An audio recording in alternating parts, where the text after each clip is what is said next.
Steve, are you ready? Action!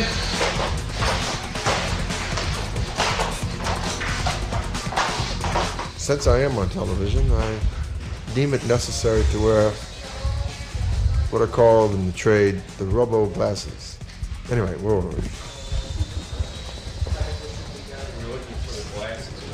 This is the robo water. This part, to me, is it's a commercial action, futuristic thriller on the face of it. But at the heart of it, the thing that attracted me to it, and I can even be so bold as to speak for Paul because it's the thing that attracted him, and what attracted us to each other. At the heart of it is about the discovery of what it is to be human. Because I play a human being who's ostensibly killed and then turned into a computer or a cyborg or a robot, and then through the movie begins to have recollections through a series of events and begins to discover that he was once a human being and goes on this search, this journey to find out who he once was. And it's a little fable, sort of like Beauty and the Beast, about the search for the soul. That's at the core of this film. It's not about, a bionic man or a bionic woman. It's not about a human-looking thing with mechanics inside, right? It's about a mechanical thing with a human inside. I mean, that's the twist here. Also, this is all very original and unique. Ain't nobody seen this stuff, since Gort. You know what Gort's from? Trivia question for all you science fiction. Yes, sir. Barada Nikto, yes, sir. A great film by Robert Wise. The Day the Earth Stood Still. But this is much more developed. It's much more sophisticated than the 1950s robot. The difference is, though, as opposed to just a science fiction action or thriller film, is this story of humanity inside. The morality tale. There's a little allegory in this thing. It's not just an action film.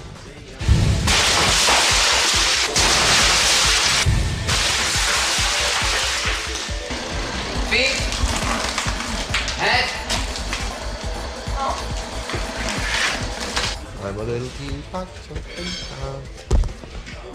Anyway, these guys, they work bloody hard. And it takes them an hour and 15 minutes, hour and a half to put me into the thing, and then later on in the film, once I remove my hat, my helmet, I have a head that is, it's been shot and it's been fixed and it's been computerized, etc.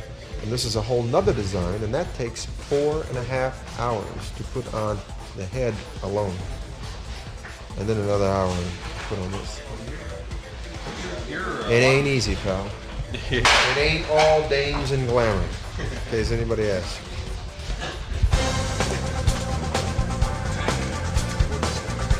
So, Stefan in there is the gaffer, or like a crew chief. And Bart back here is the set boss. He runs everything on the set. Needs to be done. And Dennis here is like the chief mechanic. Supervises all the repairs, because there are people working on this suit around the clock. Literally, there are people in the warehouse now repainting, restructuring other suits just like this, recycling them, getting them ready for wear. As you may see soon, these suits take a lot of wear and tear.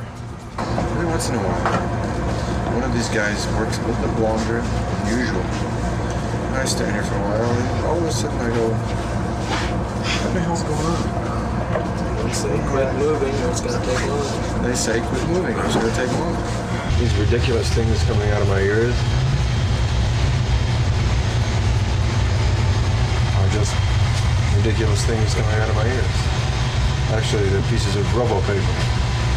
This robo paper keeps the robo hat off my ears so I can listen to what in the world's going on around me.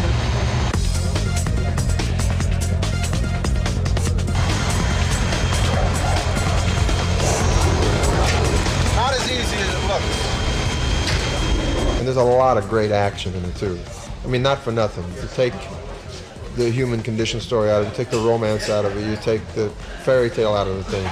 There's a lot of great action, and it's being shot in such a way, as I said before with Paul and Yost. It's being shot in a style that I've never seen an action picture shot. So that's basically what the initial draw will be. And then when they walk away, they'll say, "God, it was a great action movie," and yet it was very moving and tender and sweet and wonderful and and curious.